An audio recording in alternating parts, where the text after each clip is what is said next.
감각이라고 타이틀을 붙였어요. 지난달에는 유해동 목사님께서 일상의 감각, 그리고 이번 달에 예배의 감각, 그렇게 했는데 감각의 반대말이 뭔가 한번 좀 살펴봤습니다. 사전에 보니까 감각의 반대말은 없습니다 돼 있더라고요. 근데 뭐 과학 같은 데 보니까 감각, 뭐 다른 대초적인 있는 걸로 뭐 지각, 그리고 또 철학이나 그런 데서는 의지, 뭐 지정의, 뭐 그 중에 하나로도 볼 수가 있고요. 영어로 하니까 그냥 센스입니다, 센스. 얼마나 이거 그럼 센스 있는 예배를 드린다는 말인가? 그런 뜻은 아니에요. 아무튼 이 예배의 감각이라는 거는 여러분이 감각이 없으니까 뭐 감성을 깨우라 그것만을 말하는 건 아니고요. 우리의 지성, 감성, 의지 모든 것이 동원되어서 하나님께 예배하는 공동체가 되기를 바라는 마음으로 이 시리즈가 기획이 되었습니다. 아무튼 이 감각이라는 말에 좀 머물러 볼까요? 예배는 여러 가지로 정의할 수가 있겠지만 하나님과 우리 사이에 뭔가가 일어나는 것을 뜻하죠. 그럼 사람과 사람이 만날 때 어떻게 합니까? 지적인 것도 있고요, 의지도 있고요, 감각도 있습니다. 근데 이게 감성적인 게 빠지면은 요즘 뭐 젊은 사람들은 너 티냐고 그렇게 이야기하기도 해요. 하나님과 나와의 관계는 어떻습니까? 너무 메마르기만 대하진 않나요? 아니면 너무 의지적으로만 대하지 않나요? 아니면 반대로 너무 지적인 거, 의지적인 거 없이 그냥 막 울고 하나님 앞에 그냥 감정 호소만 하진 않나요? 아무튼 이 세 가지가 하나님 앞에서 우리 공동체가 더 튼튼한 균형을 이루어서 함께 예배하는 그런 일들이 일어났으면 좋겠습니다. 성경을 보니까 하나님은 어떤 면에서는 굉장히 감성적이시고요, 오히려 인간의 요청에 따라서 뜻을 돌이키시기도 하십니다. 그런데 우리가 흔히 범하는 오류 중에 하나는 하나님을 너무 이 성경 말씀 아니면 텍스트, 설교, 예배 무엇보다 내가 가지고 있는 선입견 속에 가두어 버리는 거죠. 그런데 하나님은 성경에 보니까 때로 눈물도 흘리시고요, 뜻을 바꾸기도 하시고 막 아브라함과 타협하고 흥정하기도 하십니다. 하나님은 인격체이시기 때문에 감정이 있으세요. 그렇기 때문에 계획을 세우시면 아무런 융통성 없이 그냥 컴퓨터 입력하면 출력되듯이 그렇게 밀어붙이는 분이 아니십니다. 우리와 뭔가 감정을 교류하기 원하는 분이십니다. 그런 하나님의 감정이 성경 속에 있고 그리고 예배 가운데 드러나게 되는 겁니다. 그거를 좀 더 캐치하자는 거죠. 더 감각해보자는 겁니다. 하나님의 마음, 그 심장의 호소는 무엇보다 우리를 품고 계시는 예수 그리스도, 그분 안에 나타나 있죠. 제가 신학교 다닐 때 계시의 세 가지 통로가 있다고 배웠어요. 하나는 성경이고요, 하나는 예배 중에 우리가 함께 나누는 설교고요, 그리고 무엇보다 중요한 계시의 통로는 예수 그리스도다라고 합니다. 이 세 가지를 계시의 세 가지 통로라고 배웠습니다. 이 중에서 성경과 또 예배 중에 설교를 통해서 하나님을 인식하고 배우는 것은 비교적 쉽습니다. 읽고 들으면 되니까요. 근데 예수 그리스도를 통해서 우리가 하나님을 알아간다는 거, 이거에는 사람마다 차이가 있을 것 같습니다. 왜냐? 예수님은 눈에 보이지 않기 때문입니다. 물론 우리는 성경 말씀 속에 나타난 예수님을 우리가 눈으로 보고 또 귀로 듣고 이해를 합니다. 하지만 지금 여기에서 예수님이 우리와 함께 하시고 내가 그리스도 안에 있는 존재라면 그걸 우리가 지적으로는 아는데 우리가 그걸 정말 삶으로 느끼고 있는가? 감각하고 있는가? 우리가 삶 속에서 하나님의 임재를 느끼는가? 예수님이 정말 나와 함께 계심을 느끼는가? 그렇다면 어떻게 느끼는가? 그리고 예수님의 임재를 느낀다면 나아가서 우리가 어디까지 느낄 수 있느냐 하면은 예수님이 계시는 것뿐만 아니라 그분이 내 안에, 우리 사이에 어떻게 일하고 계시는가, 그게 보이겠죠. 그걸 알아차리는 연습과 훈련이 예배의 감각을 깨우는 겁니다. 여러분 어떠세요? 한번 이런 질문과 고민을 가지고 함께 이 시간을 보내보고자 합니다. 지난주에 우리는 말씀을 통해서 예배의 중요한 전제를 배웠습니다. 예배는 우리가 하나님의 뭔가를 드리기 이전에 받아 누리는 것이다. 누군가는 질문할 수 있죠. 아니 목사님, 예배는 드리라고 하는데 지난주 목사님 받아 누리라고 해요. 뭐가 맞습니까? 여러분 이런 질문 가지신 적 없으십니까? 여러분 예배는 받는 건가요? 드리는 건가요? 예배 받는 거라는데 우리는 왜 예배 드린다 합니까? 제가 그래서 풍성한 삶의 기초 4강을 한번 찾아봤어요. 비슷한 설명이 나와 있습니다. 거기서도 하나님이 우리에게 주셨기 때문에 우리가 예배 드릴 수 있다고 분명히 말하고 있어요. 그렇다면은 예배는 받는 거냐 드리는 거냐, 뭐 명칭을 예배 드린다 하면 안 되고 예배 받는다고 해야 되냐, 그게 아니라 순서가 중요합니다. 기독교의 예배가 다른 종교와 다른 점은 신이 인간을 먼저 찾아오신다는 겁니다. 그렇기 때문에 우리가 드리는 예배의 시작은 내가 하나님께 먼저 나가는 것이 아니라 하나님이 먼저 우리를 찾아오셨기 때문에 우리의 예배의 시작은 뭐가 되겠어요? 반응입니다. 반응. 우리가 뭔가를 해서 하나님의 반응을 기다리는 것은 기독교 예배가 아닙니다. 하나님이 먼저 우리에게 찾아오시고 우리에게 일하셨기 때문에 우리가 그것에 반응을 하는 거예요. 그 반응이 구체적으로 나타나죠. 감사이기도 하고요, 찬양이기도 하고요, 여러 가지 우리의 신앙적 실천과 우리 예배 행위로 나타나게 되는 겁니다. 여러분 절대 이 순서가 바뀌면 안 됩니다. 이 순서가 바뀌면은 이를 가리켜서 기복신앙이다 라고 말해요. 좀 더 가면은 미신이다 라고 합니다.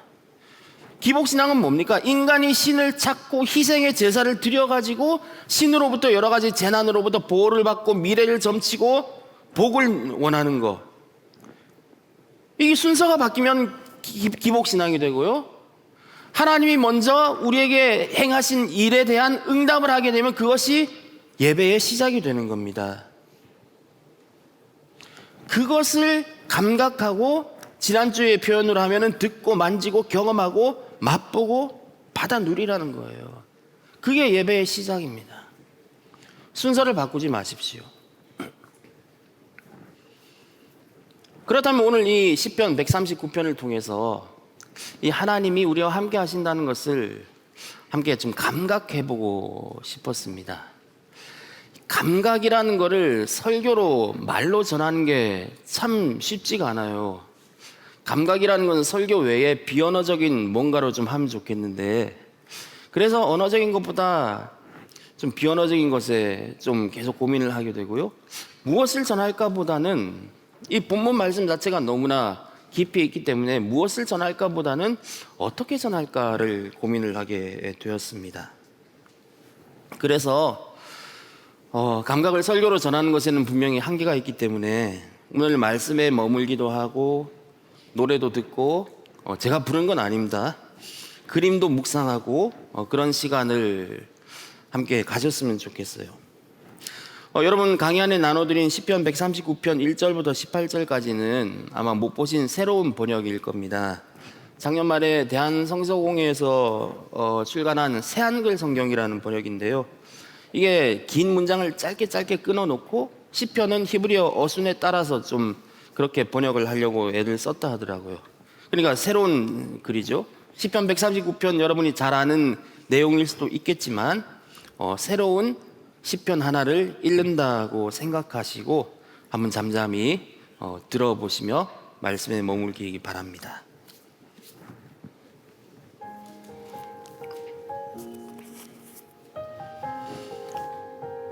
오 여호와여, 주님이 나를 살펴보고 알아주셨습니다. 주님이 친히 내가 눕는 것과 일어나는 것을 아십니다. 내 생각을 멀리서부터 알아차리십니다. 내가 다니는 것과 눕는 것을 주님이 저울질해 보시고 내 모든 길을 속속들이 아십니다. 단 한마디 말도 내 입술에 올리지 않았는데도 오 여호와여, 주님은 그 모든 것을 아십니다. 앞뒤로 나를 둘러싸셨습니다. 내 위에 주님의 손바닥을 두셨습니다. 너무 놀랍습니다. 내가 알기에는 너무 높이 있어서 내가 거기에 다다를 수 없습니다. 어디로 내가 가야 하겠습니까? 주님의 영으로부터 벗어나자면, 주님 얼굴 앞에서 벗어나자면 어디로 내가 달아나야 하겠습니까? 내가 하늘로 올라가더라도 거기에 주님이 계시고, 내가 자리를 죽은 사람들의 나라에 펴더라도 거기에 주님이 계십니다. 내가 아침 노을의 날개를 타고 날아올라 바다 끝에 가서 머문다 해도 거기서도 주님의 손이 나를 이끄실 것입니다. 나를 붙잡아 주실 것입니다. 주님의 오른손이. 내가 말했습니다. 어둠이 나를 덮치고 나를 둘러싼 빛이 밤이 된다고 해도, 그래도 어둠이 주님께는 어둡지 않으며 밤이 낮처럼 환할 것입니다.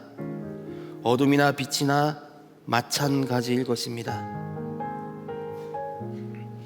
주님이 친히 나의 마음을 지으셨습니다. 내 어머니 뱃속에서 나를 만드셨습니다. 나 주님께 감사드립니다. 나를 놀랍게 지으셔서 주님을 두려워하게 하셨으니까요. 주님이 만드신 것들이 놀랍습니다. 이 몸이 아주 잘 알고 있습니다. 내 뼈가 감춰질 수 없었습니다. 주님께는 내가 비밀스러운 데서 만들어졌고 땅 깊은 데서 수놓아졌지만요, 아직 태어나지도 않은 나를 주님의 눈이 보셨고 주님의 두루마리에 그 모든 것이 기록되었습니다. 앞으로 닥칠 날들이요, 그 가운데 하나도 지나지 않았지만 나에게는 주님의 생각이 얼마나 어려운지요. 오 하나님, 그 생각을 전부 모으면 얼마나 엄청난지요. 내가 헤아려 본다면 모래보다 더 많을 것입니다. 잠에서 깨어나도 나 여전히 주님과 함께합니다.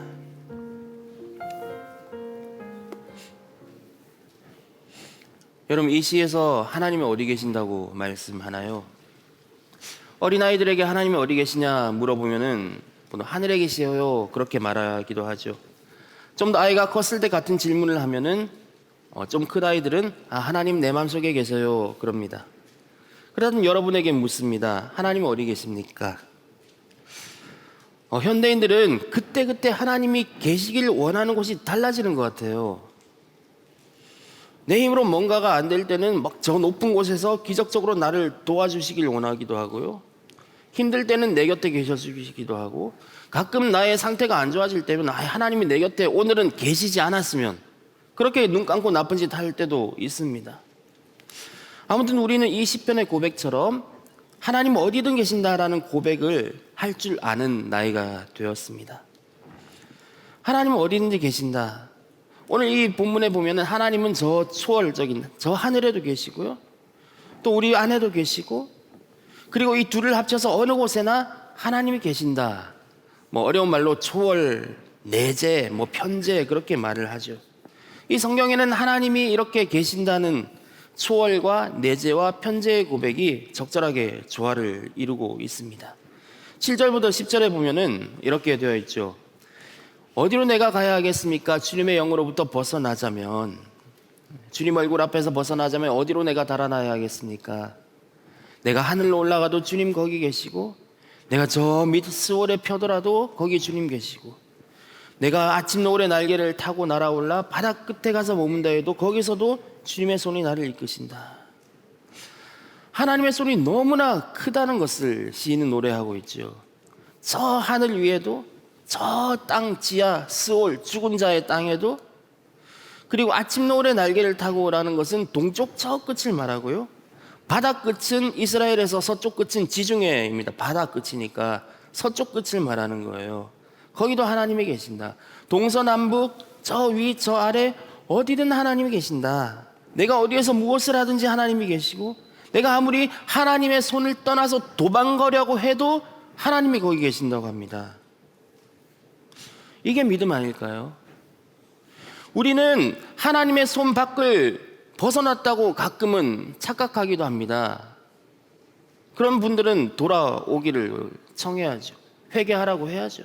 하지만 오늘 이 시편의 고백에 따르면 내가 하나님의 손 밖에 있다라는 것은 불가능한 일입니다. 저는 어릴 때 가끔 이렇게 기도를 많이 했어요. 하나님, 내가 선택하는 길이 하나님의 뜻 안에 있나요?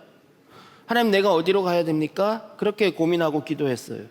그런데 이 시편을 묵상하면서 이런 고민은 점차 하지 않게 되었습니다. 물론 하나님이 더 원하시는 길이 있고 덜 원하시는 길이 있겠죠. 하지만 두 갈래 길 중에 내가 어디를 선택한다 하더라도 우리가 이 창조 세계 안에 하나님의 손 안에 살아가는 한 하나님의 손을 벗어날 수 없다는 겁니다. 예를 들어서 우리가 서울 한복판에서 길을 잃어버린다고 칩시다. 그렇다고 우리가 뭐 대기권 밖으로 튕겨나가나요? 그렇지 않아요. 좀 오래 걸리더라도 우리가 죽지 않는 한 집에 들어갑니다. 똑같은 말입니다. 아무리 나는 하나님의 손 밖에 머무른다고 생각을 해도 여전히 우리는 하나님의 손 안에 있다. 하나님의 임재 안에 우리가 이미 놓여져 있다는 그 놀라운 고백을 시편은 이야기하고 있는 거예요. 몇 년 전에 돌아가신 철학자 김진영이라는 분의 에세이에서 기적에 대해서 이런 표현을 읽은 적이 있습니다.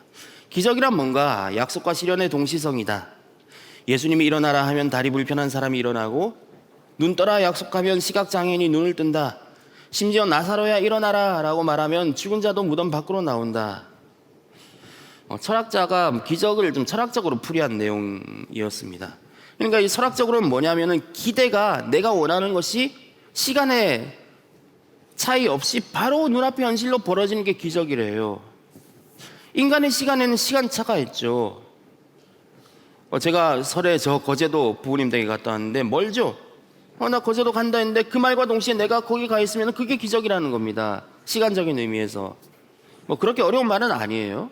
그렇다면 이 기적이 뭔가라는 이 정의를 놓고 이 시를 봤을 때에 이 139편의 고백은 우리의 삶이 하나님이 베푸시는 기적으로 가득 차 있음을 일깨워줍니다. 철학자의 말을 좀 쉽게 풀이하면 내가 기대한 것이 눈앞에 곧바로 펼쳐지는 것이 기적이잖아요. 우리는 힘들 때 기적을 바랍니다. 하나님이 와주셨으면 생각합니다. 저 높은 곳에 계신 하나님의 구원의 손길을 기대합니다. 그런데 이 시인은 우리가 하나님을 찾을 때, 아니 찾기도 전에 하나님 바로 여기 계신다고 고백합니다. 기적의 고백이에요. 그런데 기적은 자주 일어나면 기적이 아니게 되죠. 이 기적 같은 일이 하나님이 우리가 부르기도 전에 먼저 와 계신 이 기적 같은 일이 너무 자주 일어나기 때문에 우리는 그 희소 가치를 잊어버리고 사는 거예요. 세상의 이 경제 논리는 희소성의 가치로 돌아갑니다. 비싸고 좋은 것, 동시에 쉽게 가질 수 없는 것에 사람들은 관심을 가집니다. 비싼 동네에 가면은 아무리 좋은 옷이라도 값이 싸면 팔리지 않아요. 그게 인간의 심리입니다. 여러분, 만약에 하나님이 어디든지 계시지 않고 하나님의 사랑이 정말 누리기 힘들다면, 하나님의 사랑이 희소하다면, 언제나 우리가 받을 수 있는 게 아니라면 어땠을까요? 우리는 지금보다 하나님을 더 사랑하고 하나님께 더 간절하게 기도하고 그랬을 겁니다. 하지만 하나님은 그렇게 이 자본의 논리로, 상품의 논리로 우리를 사랑으로 그렇게 사랑하지 않으셨습니다. 하나님의 사랑은 값으로 매길 수 없는 것이고 우리를 그만큼 사랑하시기 때문에 하나님은 그 값비싼 은혜를 우리에게 값 없이 주셨죠. 언제나 베푸시고 언제나 자기를 비우시고 지금도 우리 곁에서 그 사랑을 불어넣어 주시고 계심을 믿습니다. 왜냐하면 사랑은 경제 논리로 하는 게 아니기 때문입니다. 여러분, 경제 논리 따져가지고 여러분 사랑하셔서 결혼하시고 그렇게 하십니까? 그게 아니잖아요. 내가 누구를 사랑하면 그 사람에게 언제나 잘해주고 싶어 합니다. 늘 잘해주면 당연한 줄 알아, 그렇게 생각하기도 하죠. 그게 사람이니까요. 하지만 하나님께는 그게 아니라는 겁니다. 그렇기 때문에 우리가 하나님의 사랑, 이 기적하는 일을 잊고 살 때가 많다는 거죠. 예배의 감각에 있어서 가장 큰 장애물은 우리가 이걸 잊고 사는 겁니다. 우리의 망각입니다. 하나님이 언제나 어디나 계시는 이 기적 같은 사실을 망각하고 있는 우리의 감각을 깨워보자는 겁니다. 하나님을 향한 예민함을 기르는 것, 이 감각을 느끼는 촉수를 성장시키는 것이죠. 하나님은 지금도 정말 여러 가지 방법으로 다양한 채널을 통해서 우리에게 다가오시고 말을 걸고 계세요. 여러분, 삶 속에서 이런 하나님을 어떻게 경험하십니까? 풍성한 삶의 기초 4강에 계속 보니까 세 가지 형태의 예배를 말해요. 개인의 찬미, 공동체적 예배, 그리고 삶의 예배, 이 세 가지입니다. 여러분, 뭐가 제일 쉽고 뭐가 제일 어려우셨어요? 보통 얘기 들어보면 삶의 예배가 모르겠다, 제일 어렵다고 이야기를 하더라고요. 개인의 찬미는 하는 분도 있고 안 하시는 분도 있을 거예요. 혼자서 하나님 앞에 찬양하고 하나님 앞에 머무르는 것을 뜻해요. 그리고 공동체 예배는 이렇게 모여서, 아니면 가정교회, 결모임, 그렇게 하는 것을 말하는 것이죠. 그렇다면 삶의 예배는 뭘까? 그냥 무턱대고 우리의 몸을 거룩한 산제사로 드리라는 건가요? 이게 가능하기 위해서는 아까 말씀드렸죠. 먼저 하나님을 받아 누리고 감각하는 게 필요합니다. 우리 일상 속에서도 하나님을 받아 누릴 때 삶의 예배가 가능해지는 거예요. 이런 임재의식을 경험하지 않고 내가 뭔가를 하고 하나님을 경험하지 않고 의지적으로 뭔가 실천하는 것은 좋은 실천일 수는 있지만 엄밀히 말해서 예배는 아닙니다. 그렇기 때문에 어렵습니다. 우리가 일상 속에서 하나님의 그 임재를 얼마나 감각하고 있습니까? 이건 사실 뭐 논리적인 말로 설명할 수 있는 게 아니에요. 근데 성경에 보니까 한 가지 좀 좋은 그림 하나가 있더라고요. 모세의 이야기를 잠시 나누고자 합니다.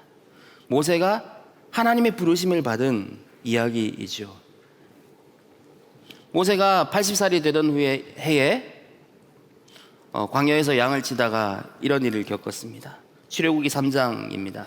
그가 양떼를 몰고 광야를 지나서 하나님의 산 호렙으로 갔을 때에 거기에서 주님의 천사가 떨기 가운데서 이는 불꽃으로 그에게 나타났다.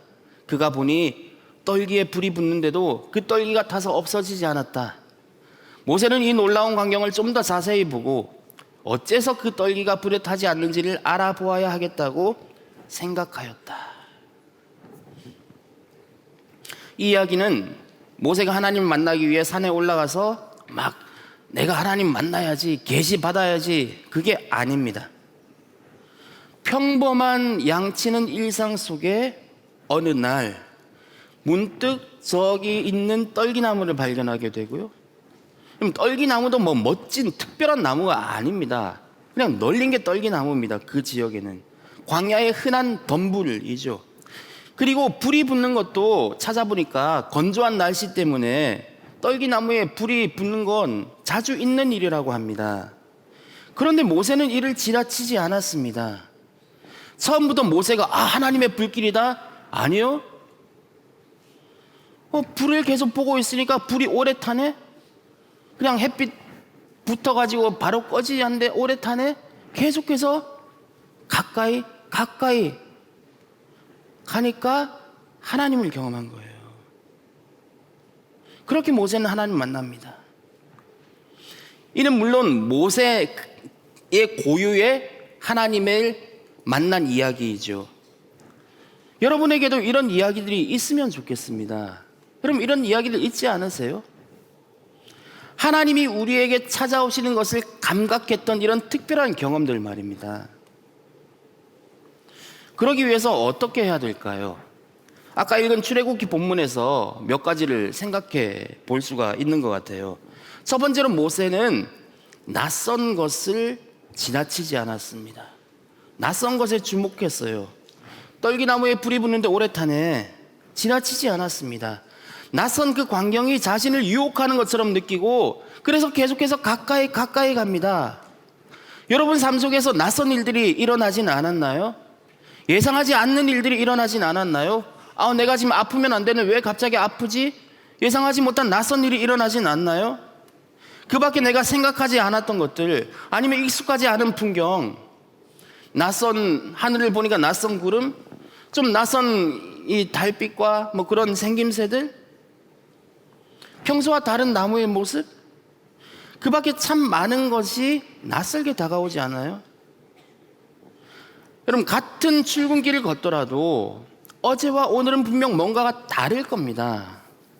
여러분 뭐 옆에 사람 볼 때는 여러분 달라진 거 잘 평가하시더라고. 아이고 오늘은 얼굴이 부었네, 오늘 살이 쪘네, 잘 감각하시는데 그런 평가 넘어 우리의 일상 속에 뭔가 달라진 점을 감각할 수 있는 그 연습, 가장 기본이에요. 모세가 아이고 또 불났네 하고 그냥 가만히 있었으면 하나님 만나지 못했을 겁니다. 낯선 광경이 펼쳐질 때 이를 주목하는 것, 지나치지 않는 것, 그리고 그 속에서 하나님이 뭐라고 말하고 계시는지 들어가 보는 거예요. 낯설다는 것은 풍경일 수도 있고 뭐 사건일 수도 있고 사람일 수도 있습니다. 모세의 이야기에서 또 한 가지 발견하는 것은 자기 중심성에서 벗어나는 시선의 전환입니다.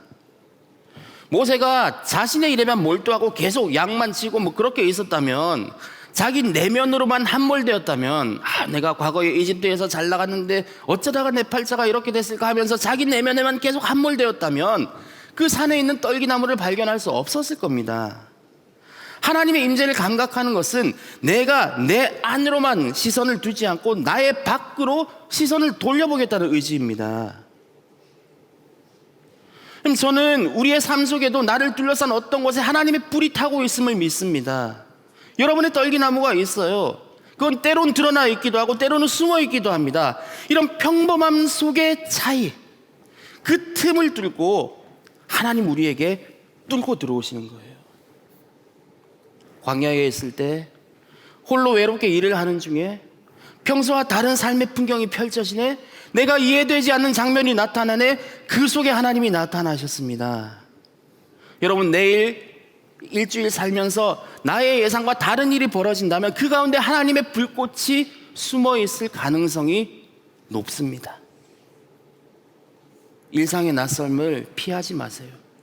가까이 다가가세요. 제가 친하게 지낸 어떤 목사님이 만든 짧은 노래 한 곡을 소개하려 하는데요.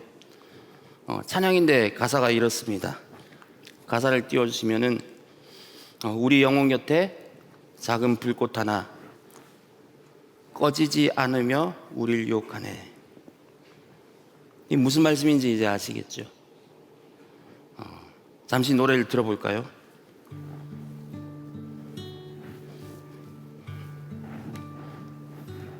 우리 영혼 곁에 작은 불꽃 하나 꺼지지 않으며 우릴 유혹하네. 우리 영혼 곁에 작은 불꽃 하나 꺼지지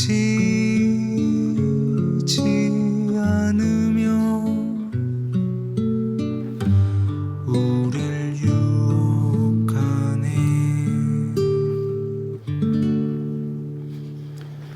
제가 함께하던 모임에서 여는 찬양으로 자주 불렀던 노래입니다. 이 출애굽기 3장의 이야기죠. 모세의 이야기를 짧은 시로 노래하고 있어요. 작은 불꽃이 우리 곁에 있는데 그 불꽃이 우리를 오라고 지금도 유혹하고 있어요. 일상 속에서 예배한다는 것은 마치 떨기나무처럼 우리의 일상 속에 우리 영혼 곁에 지금도 꺼지지 않고 우리를 오라고 손짓하는 그 하나님의 불꽃을 놓치지 않는 겁니다. 거기서부터 시작됩니다. 그렇다면 우리는 질문하겠죠. 말은 좋은데 어떻게 감각할 수 있을까요? 여러분, 최근 한 달 사이에 일상 속에서 하나님을 얼마나 감각해 보셨나요? 바쁘게 살다 보니 이게 참 쉽지가 않죠. 그런데 하나님은 분명히 시편의 고백처럼 내가 어디 있든지 계시고 나의 과거와 현재와 미래에도 계시거든요.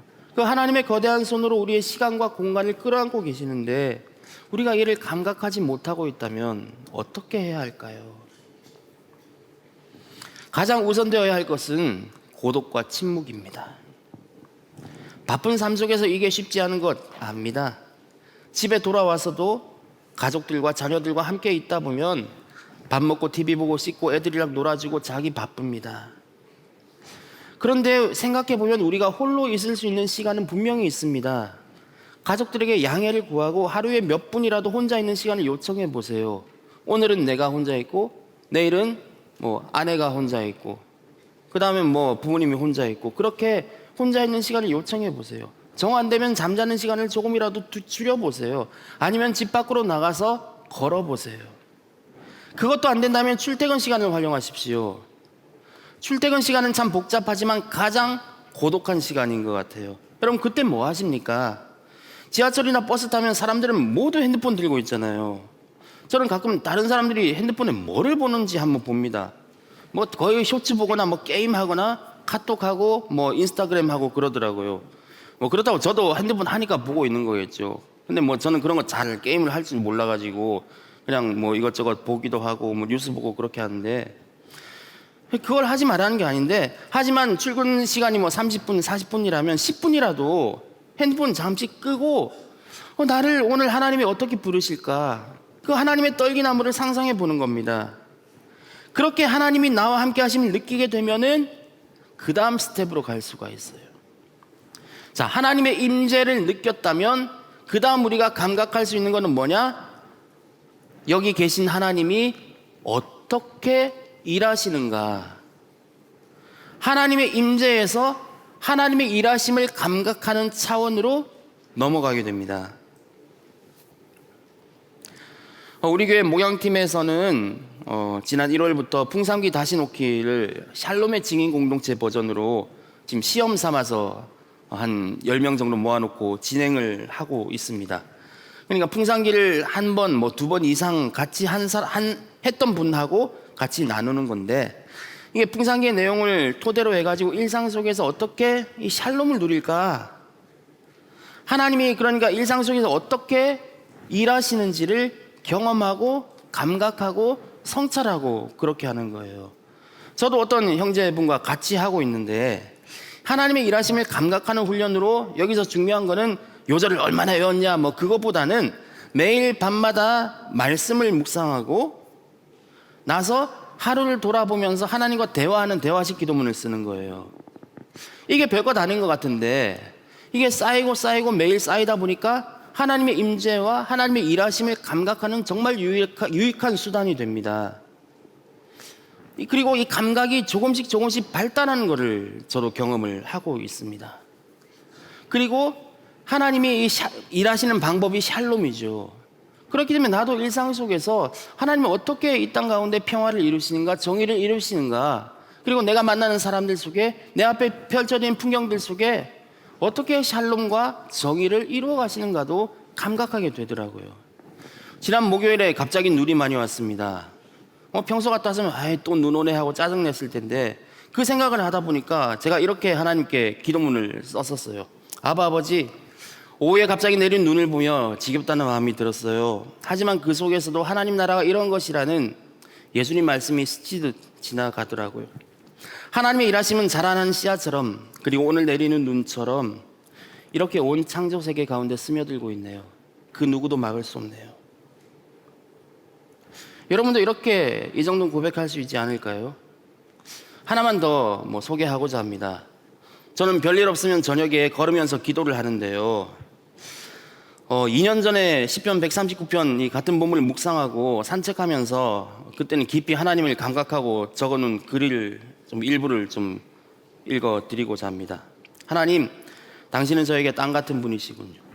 언제나 나를 받쳐주시고 나의 디딜 땅이 되어주시고 내가 걷는 길이 갈라지거나 무너지지 않게 해주시고 길이 끊어질 때에 다리를 놓아주시고 그래서 나의 발걸음이 든든하도록 버텨주시네요.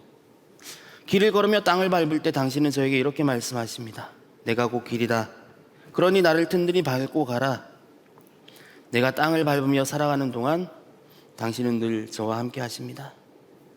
새벽에 날개 붙잡고 동력에 가도 바닷끝 서쪽으로 가서 자리를 잡아보아도 거기에서도 당신 손은 나를 인도하시고 그 오른손이 나를 꼭 붙드십니다. 저의 고백을 이렇게 나누는 이유는 자랑이 아니라 증언하기 위해서입니다. 제가 감각했던 하나님을 증언하기 위함입니다. 여러분도 이렇게 하시면 좋겠어요. 여러분도 이런 하나님을 경험한 그 감각을 여러분 가정교회나 공동체 그 모임에서 증언해 주셔야 됩니다. 아까 말했던 풍산기 다시 놓기 그 샬롬의 증인 공동체 훈련에서는 그렇게 하루 동안 기도문을 작성을 하고 마지막에 한 줄 정도로 증인일기라는 것을 기록을 쓰게 해요. 증인일기가 대단한 거를 남기는 게 아니고요. 오늘 하루 돌아보면서 하나님의 일하심을 본 것 한 줄 정도 남기는 거예요. 그 감각을 쌓아가는 훈련이거든요. 저뿐만 아니라 여러분 여기 앉아 계신 여러분들이 이런 일상 속에서 하나님의 임재와 일하심을 감각하고 누리려고 정말 애쓰고 계세요. 지금까지 저와 목양팀들의 이야기를 나누었는데 좀 정리하자면 이렇습니다. 먼저 공동체에서 증언하고 증인되는 거예요. 하나님의 임재를 감각하기 위해서 고독과 침묵의 시간이 필요하고요. 하루에 3번 하는 것이 힘들다면 자기 전에 하루를 되돌아보면서 하나님이 어떻게 나와 함께 하셨는지, 하나님이 나를 어떻게 사랑하셨는지, 그리고 어떻게 나에게 일하셨는지를 성찰해 보시기 바랍니다. 그리고 짧게라도 기록으로 남겨보세요. 그리고 연합교회에서는 1년에 3번 절기 주간의 묵상과 실천을 통해서 이런 삶의 예배의 감각을 계속 키우려고 하고 있습니다. 그리고 그것을 혼자만 갖고 있지 말고, 그건 일기장이 아니에요. 혼자만 갖고 있지 말고 공동체, 가정교회 식구들하고 또 가족들하고 나누어 보시기 바랍니다. 그러면 내가 경험한 하나님뿐만 아니라 너에게 일하신 하나님의 이야기가 같이 맞물려서 시너지를 내게 됩니다. 아, 하나님이 너에게 이렇게도 일하셨구나. 그리고 나의 증언도 다른 사람에게 이렇게 자극이 되겠죠. 그렇게 하나님의 불꽃이, 그 임재의 떨기나무 불꽃이 점점 밝아지고 커지는 거예요. 그런데 무턱대고 그냥 산책하면서 아니면 뭔가를 보고 듣고 만나고 하면서 제멋대로 하나님의 일하심을 느끼는 것은 쉽지 않을 겁니다. 그리고 하나님의 일하심이 무엇이냐, 성령께서 주신 마음이 무엇이냐, 처음 그 질문에 답하는 것은 쉽지 않습니다. 보통 모임을 하면서 마지막에 성령께서 주신 마음이 무엇이었나요? 물으면은 저는 2번 이런 대답을 들었어요. 이게 성령께서 주신 마음인지 모르겠습니다. 하지만 그렇게 대답을 하더라고요. 아니요, 하나님은 어디나 계시고요. 목사라고 해서, 목자라고 해서 그 사람들만 성령께서 주신 마음을 감각하는 게 아닙니다. 하나님 어디나 계시고 성령께서 우리와 함께 계세요. 우리가 감각하지 못하는 겁니다. 성령께서 무슨 마음을 주시는지 먼저 감각하고 시동을 걸고 생각하고 시동을 걸고 일하고, 그렇게 생각하며 가정교회 예배 드리고 연합교회 예배 드리고 좀 사람들 만나고, 그렇게 하면 이 감각이 쌓여갑니다. 교회에서는 회의 끝나면 항상 나눕니다. 오늘 이거 모임을 통해서 성령께서 주신 마음이 뭐냐. 여러분, 이 가정교회 산말기에도 3번이 있잖아요. 오늘 나눔을 통해 성령께서 주시는 마음이 무엇입니까? 이게 예배 감각이에요. 공동체적으로 하나님의 임재와 하나님의 일하심을 감각하는 매우 좋은 방법입니다. 물론 고독 속에서 하나님을 만나는 것도 중요합니다. 그런데 고독 속에 만난 하나님을 그대로 두어버리고 공동체적으로 나누지 않으면은 딴 길로 가버릴 수가 있어요. 공동체에 나눌 때 나의 하나님에 대한 나의 증언이 분별되고 지지받을 수 있는 겁니다. 그렇지 않으면은 이 불꽃은 오래 가지 못합니다. 말씀과 성령과 공동체, 지금 이야기하는 것을 3가지를 요약하면은 자막 한번 띄워주시죠. 말씀, 성령, 공동체, 이 3가지라고 할 수 있어요. 이거를 신뢰의 관계 네트워크라고 이름을 붙일 수가 있는데요. 신뢰의 관계 네트워크, 다른 말로 신뢰를 하려면 하나님과 관계 맺는 거를 뜻하죠. 하나님과 관계를 맺는데 필요한 3가지 그 꼭지점, 삼각형을 말하는 겁니다. 이 관계 속에서 말씀과 성령과 공동체 이 3가지 축 안에서 우리가 하나님을 감각하고 받아 누리고 나아가 하나님의 신실하심 안에서 하나님을 신뢰하는 삶으로 성장하게 되는 거예요. 이 3가지가 우리가 일상 속에서 하나님을 감각할 수 있도록 돕는 축입니다. 삶 속에서 성령께서 함께 하신다는 사실을 기억하는 것, 그리고 이를 공동체와 나누면서 서로의 증인이 되어지고 지지받고 검증받는 것, 그리고 무엇보다도 나의 영적인 감각이 자의적인 생각과 느낌이 되지 않도록 말씀에 붙들리는 거예요. 침묵하면서 말씀 안에 머무르는 것이 그래서 중요합니다. 하루를 성찰하며 대화식 기도문을 쓸 때 그냥 무턱대고 일기를 쓰는 게 아닙니다. 말씀 앞에 잠시 머물면서 말씀 가운데 하나님이 뭐라고 말씀하시, 그거를 기준으로 해가지고 하루를 돌아보는 훈련을 하고 있어요. 그러면 그 감각이 나의 개인적인 감상문으로 끝나지 않고 말씀에 기반한 하루를 돌아보는 일이 됩니다. 어떤 분들은 일상 속에서 도무지 하나님의 떨기나무를 발견하지 못하겠다고 하실 수도 있습니다. 그런 분들은 말씀 펴시면 됩니다. 말씀 앞에 머무십시오. 하나님을 감각하는 가장 선명한 방법이 바로 말씀입니다. 걸으면서 하나님의 음성을 듣지 못하더라도 말씀을 펴면 하나님의 이야기가 펼쳐집니다. 그리고 말씀을 펴서 막 연구하고 깊이 묵상하지는 않더라도 천천히 2번 읽으면서 렉시오 디비나 하세요. 렉시오 디비나를 모르는 분들은 모양 사역자나 목사님들께 물어보시기 바랍니다. 간단하게 설명드리면 렉시오 디비나가 뭐냐면은 말씀을 막 분석하고 막 그런 게 아니라 천천히 2번 정도 읽고 눈에 들어오는 구절에 머무는 겁니다. 그리고 내가 왜 이 구절에 머물렀을까? 하나님이 이 말씀을 통하여 나에게 어떻게 다가오고 계시는가를 성찰해 보는 거예요. 렉시오 디비나를 처음 하실 때는 막 생소한 구절이 아니라 오늘 읽은 시편 139편이나 시편 23편, 요한복음 15장 등 우리가 잘 아는 본문으로 하시면 좋습니다. 특히 오늘 읽은 139편은 영성훈련할 때 정말 자주 사용하는 본문이에요. 같은 본문을 매일 묵상하시면 더 좋습니다. 그러면 매일매일 어제 내 눈에 들어온 구절 다르고 오늘 내 눈에 들어온 구절이 달라져요. 그거를 경험하게 됩니다. 성경에 대한 전문적인 지식 없어도 됩니다. 혼자 하셔도 되고 가정교회에서 서너 명씩 그룹을 지어서 단기간으로 일주일에 한 번 정도 만나서 연습해 보셔도 좋습니다. 여러분을 도울 수 있는 분들이 분명히 가정교회에 있을 겁니다. 이렇게 말씀과 성령과 공동체 이 세 가지 축이 어우러질 때에 우리가 하나님의 임재와 하나님의 일하심을 더 감각할 수 있는 거예요. 그게 지난주 설교에서 나눈 것처럼 하나님을 받아 누리는 통로가 됩니다. 그럴 때 우리가 삶 속에서 삶의 예배를 비로소 시작할 수 있는 겁니다.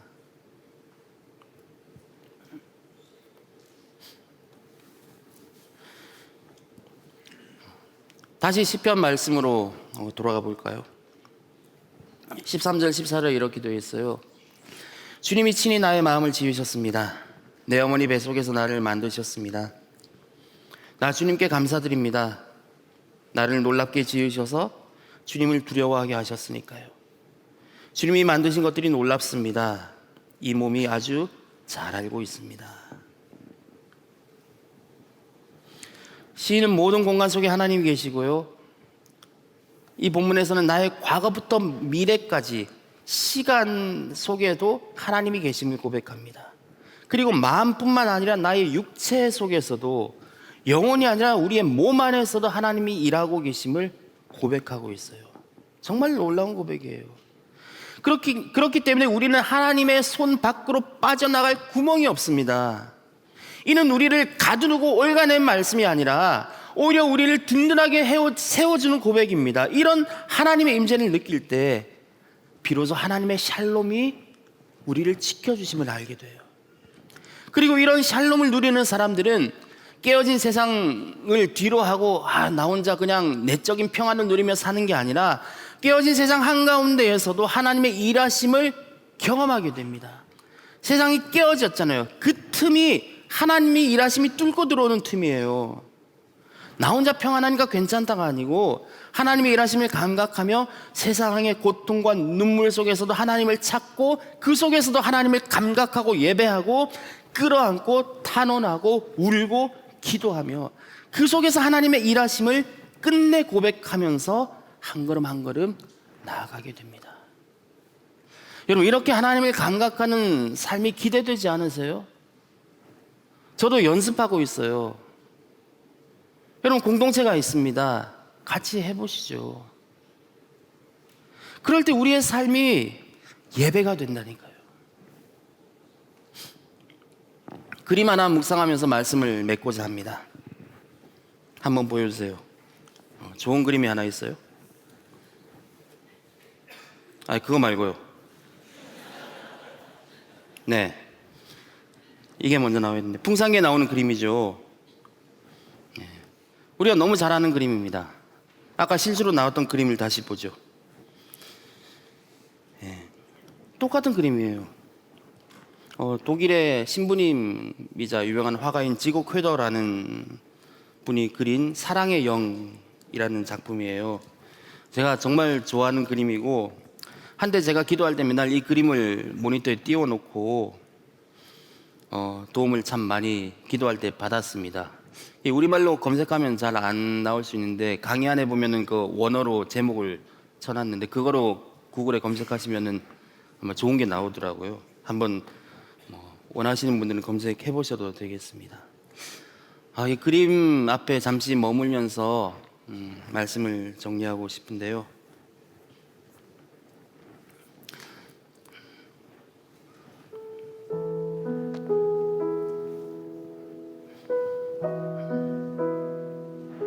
우리 그리스도 안에 있습니다. 오늘 말씀처럼 하나님이 이렇게 우리를 휘어 감고 계세요. 우리 잠시 이 그림을 가만히 보면서 오늘 말씀 그리고 성경 말씀을 렉시오 디비나 하듯이 가만히 듣고 하나님이 여러분에게 어떻게 말씀 속에서 말씀하시는지를 잠시 귀담아 듣기 원합니다. 오 여호와여, 주님이 나를 살펴보고 알아주셨습니다. 내 생각을 멀리서부터 알아차리십니다. 내 모든 길을 속속들이 아십니다. 앞뒤로 나를 둘러싸셨습니다. 내 위에 주님의 손바닥을 두셨습니다. 어디로 내가 가야 하겠습니까? 주님의 영으로부터 벗어나자면, 주님 얼굴 앞에서 벗어나자면 어디로 내가 달아나야 하겠습니까? 내가 하늘로 올라가더라도 거기에 주님이 계시고, 내가 자리를 소홀히 펴더라도 거기에 주님이 계십니다. 내가 아침 노을의 날개를 타고 날아올라 바다 끝에 가서 머문다 해도 거기서도 주님의 손이 나를 이끄실 것입니다. 주님의 오른손이 나를 붙잡아 주실 것입니다. 어둠이 나를 덮치고 나를 둘러싼 빛이 밤이 된다고 해도 그래도 어둠이 주님께는 어둡지 않으며 밤이 낮처럼 환할 것입니다. 주님이 친히 나의 마음을 지으셨습니다. 내 어머니 뱃속에서 나를 만드셨습니다. 주님이 만드신 것들이 놀랍습니다. 이 몸이 아주 잘 알고 있습니다. 아직 태어나지도 않은 나를 주님의 눈이 보셨고 주님의 두루마리에 그 모든 것이 기록되었습니다. 나에게는 주님의 생각이 얼마나 어려운지요. 오 하나님, 그 생각을 전부 모으면 얼마나 엄청난지요. 내가 헤아려 본다면 모래보다 더 많을 것입니다. 잠에서 깨어나도 나 여전히 주님과 함께합니다. 나는 확신합니다. 죽음도 삶도 천사들도 권세자들도 현재일도 장래일도 능력도 높음도 깊음도 그 밖에 어떤 피조물도 우리를 우리 주 예수 그리스도 안에 있는 하나님의 사랑에서 끊을 수 없습니다. 이렇게 우리는 지금도 하나님의 사랑의 소용돌이 안에 온 땅을 휘어감고 계시는 하나님의 거대한 손 안에 있습니다. 이 거대한 손길을 느끼며 살아가고 싶지 않으세요? 우린 그리스도 안에 있는 새로운 피조물인 나를 고백하는 사람입니다. 감각하는 예배의 감각이란 결국 우리가 고백하는 이 진리 안에 있습니다. 나를 사랑하시고 위아래 좌우로 감싸시는 그 주님, 그분이 내가 어디 있든지 거기까지 나를 찾아오시고요, 오셔서 가만히 계시는 것이 아니라 하늘 위에서도 땅 깊은 곳에서도 동쪽 서쪽 그 땅의 끝 바다의 끝에 내가 있다 하더라도 거기서 주님께서 손을 펼쳐서 내 손을 잡아주십니다. 그리고 그 오른손으로 나를 꼭 붙들어 주십니다. 우리 그림을 잠시 주목하며 1분간 침묵하겠습니다.